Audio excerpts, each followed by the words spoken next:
Thank you, Speaker, sir. And thanks for the opportunity to present my views on the sustainable harnessing and advancement of nuclear energy for transforming India, which the short form is Shanti. And I think this is an oxymoron, sir. Nuclear energy has nothing to do with Shanti. You know, the powers that you deal with are extremely dangerous. So I think this is an oxymoron. Sir, the first thing that I want to start with is motivation, sir. Now, irrespective of being from wherever politics we are, the motivation is simple, is very different for private enterprise, and it's completely different for public enterprise, sir. Now, the private sector is answerable to the shareholders, sir. Every year, the private sector's pursuit is the pursuit of profit through economy and through business. It's always profit at the end of the day. So the bottom line matters for the private sector, irrespective of in any other business, sir. We have seen it in warfare scenarios. We have seen it in where humans have gone to inhuman ways to seek profit. So private enterprise in this particular scenario, it's still pursuit of profit, where public sector has a different motivation, sir. Public sector, it's state obligation. It's the obligation of the state. It's the prestige of the state to preserve and nurture and to showcase to the world that we're actually better off. And we have. In fact, in the last so many years, the atomic establishment in the country has been one of the finest in the country, and we have showcased ourselves to be a safe, responsible nuclear power. And now, one of the things is it's the commitment of the sovereign. So we take so much care, irrespective of the politics, to ensure that our image through the nuclear deterrence is actually shown to be a world, to be a responsible power. Now, I will also want to tabulate the difference between private enterprise and public enterprise across various industries, sir, and the outcomes that has happened because of a policy change allowing private enterprise to come in. I'm not against private enterprise, sir, but I want to point out to House in certain sensitive segments where the pursuit of profit has actually caused harm rather than, productivity in this country. You take energy, sir. Now, energy, there are a number of incidences where tragedies have happened. But let me stick to economics of the energy now. In the last 10 years, the cost of electricity that is being consumed by the consumers has actually increased by 25%, sir. When there's more private enterprise commissioning plants, which is a good thing, but the outcome of it is you have cost increase by 25%. On the public enterprise, we have superb enterprises like the NTPC, CIL, and GAIL, thanks to the stalwarts of liberalization who actually gave these products to us. Second, finance. In the industry of finance, private sector has come up with innovation in finance in a number of ways. There have been so many good things, but I also want to point out that corporate write-offs in the last 10 years is increased by so many times, sir. I'm not trying to say that it is wrong, it's right, but an outcome of a policy which is allowing private players to pursue profit is actually corporate write-offs, where on the other side, we have companies, we have institutions, I would say institutions, public institutions, not even companies, like SBI and LSE, pursuing the public thing. The last thing that I want to, two more things, sir, is food and agriculture. You see, one of the outcomes of the private enterprise coming in is the shortage of fertilizer. I mean, it is because of so many other reasons, but one of the reasons is because the private has a very large share of fertilizer production in this country, and that is one of the consequences of having a shortfall in the last season of shortage of fertilizer. On the other hand, we have TN's horticulture mission, which is actually have policies to enable the largest per capita production of vegetables in the country, sir. The last point we have, in this case itself, nuclear, you have Fukushima and you had Chernobyl happen, which again is Fukushima is again a private enterprise, sir. Japan, a country with much higher technical capabilities because of their history, has actually shut nuclear production for a long period of time. So I want the House to note that even with technical expertise, this has to handle with utmost caution. And now we have on the other side, public enterprise of Kalpakkam Nuclear Energy, where fast breeder reactors technology have been pursued, and it's still safe, and no incidences have been reported in the Kalpakkam, sir. Now, a very important point is the risk profile, right? Whenever our country has, is open, it's liberal, it's trading in dollars, we're exporting, we're importing. One of the things is that this bill opens up litigation to international forums. Previously, it was supposed to be within the jurisdiction of this country, and our courts had jurisdiction over nuclear incidences. What I want to point out here is this, sir, that it will have an implication when our private enterprise or when a country borrows in dollars, because our risk profile is also tied up to any of the litigation that may come up in the future, and because litigation and insurance is about future products, it's about a future risk. So the risk profile of our country, because of it being open up to international forums, is going to increase the cost of borrowing in international markets, and hence our exports are going to be expensive. I want the House to note that also, sir. Now, the next point that I want to note out is liability. The liability regime in this particular bill is actually pro-operator. The government has reasons to make it pro-operator because they want to say that, we want better technologies to come, we want better operators to come, we want large players to come. Yes, we all agree. But there are certain things which actually you should note, where the AERB, the Atomic Energy Regulatory Board, is given a statutory backing, which is long due, which is important. But there are certain provisions which a government can instruct ARB to. So the autonomous nature of ARB on a statutory role is actually short-circuited in this particular bill, sir. I would want the attention to happen.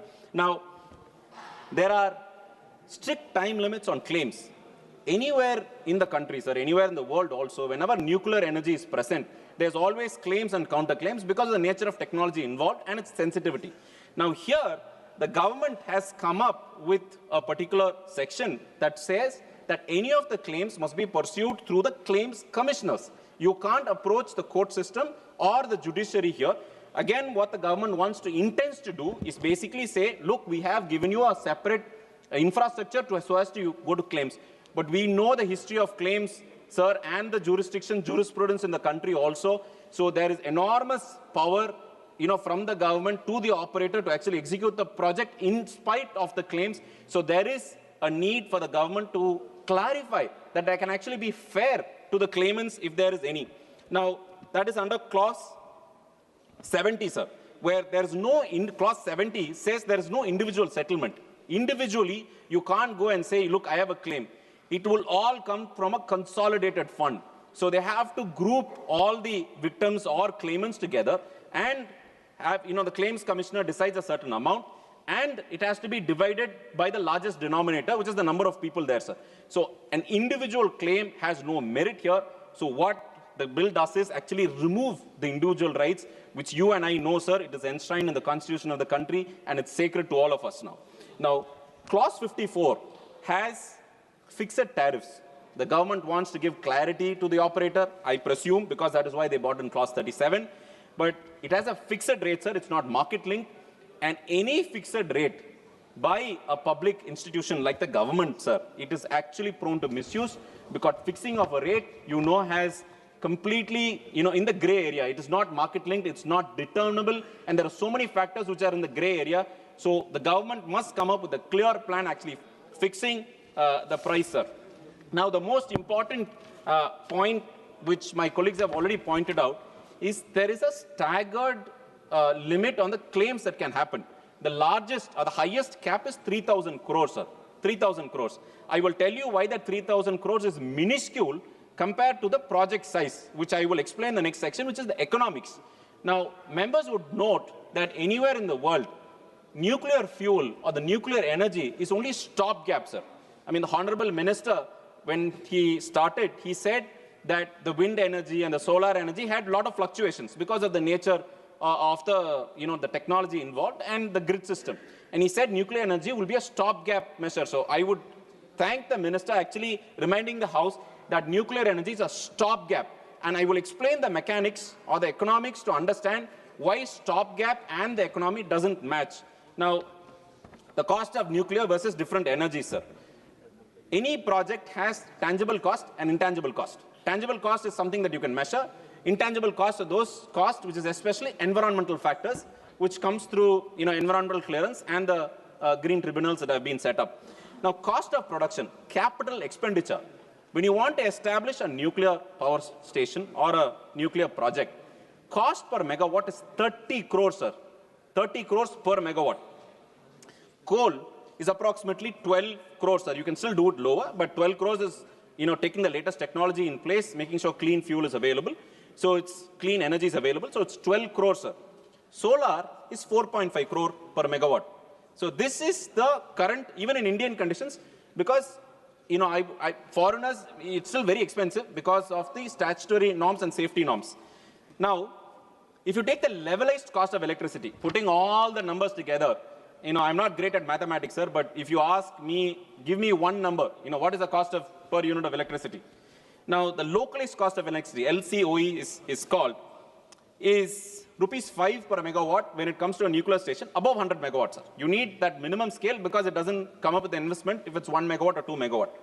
Now, for coal, it's 5.5 today in India's term. And for solar, it's 3 megawatt. Now, coming back to the stopgap, what the Honorable Minister had pointed out, sir. Now, this project of 30 crore per megawatt, a stopgap, is like a UPS in your home, right? You would spend 10 lakhs, 20 lakhs for your home, but the UPS will be less than 50,000 for the initiative that it provides, which is a stopgap, which is ensure that there is uninterrupted power supply, but on a larger scale through nuclear source. Now, when you take this stopgap measure, the cost of each of the project, that to link to the dollar, because all of your technologies and the fuel come from dollar, not rupees, you are actually exporting or exposing the risk of the country to multitude of factors other than just cost of production, sir, which is actually intangible. We still don't know the intangible cost because advanced powers, where they have a matured nuclear industry, still haven't figured out the intangible cost, and you still have, so many litigations in the, Western Hemisphere on nuclear energy. Now, because of this exposure to the dollar, sir, you have to tap the international markets. The domestic markets cannot fund the size and scope of this particular project, and suppliers of technology will also want a stopgap because they will tap the dollar. Now, 1% increase in the interest rate, if from the borrower, impacts the cost of electricity production by 0.40 paise per kilowatt hour, sir. And you can multiply it by the thousands of the megawatt the government wants to bring in, it will actually make the project not feasible, sir. A 10% increase, which is about 5 rupees, and a 40 paise increase is a 10% increase, sir. Would you think the consumers or the government or the private industry? I don't think it's going to be liable, sir. The last point that I want to explain to the members of the House is safety. Now, the power of plutonium-239, there are a number of fuels, sir, but an isotope, which is a variation of the nuclear fuel, plutonium-239, which is actually used by India in the fast breeder reactors in the country, we have got very good expertise, has been the fuel, sir. Now, safety-wise, a lot of members don't know that there's something called the half-life period of this material, sir. And half-life period is the amount of time required for the energy to be reduced into half. So if you produce 1 kilowatt, if 1 gram of fuel produces 1 megawatt of power, that 1 gram to reduce to 500 kilowatts, sir, takes 24,100 years, sir. 24,000 years, sir. We are not even, forget 5 years, 10 years, 24,000 years, sir. One small incident that on this, of course, the government is pursuing on the safety also. One small error is an error of 24,000 years, sir. It is epochs. So also, I'm finishing, sir. Last point, the geological storage of spent fuel in this country. We have all got geological storage, sir. Geological storage is the storage where you keep this fuel. Spent fuel, which can't be given outside, is approximately 10,000 years, sir.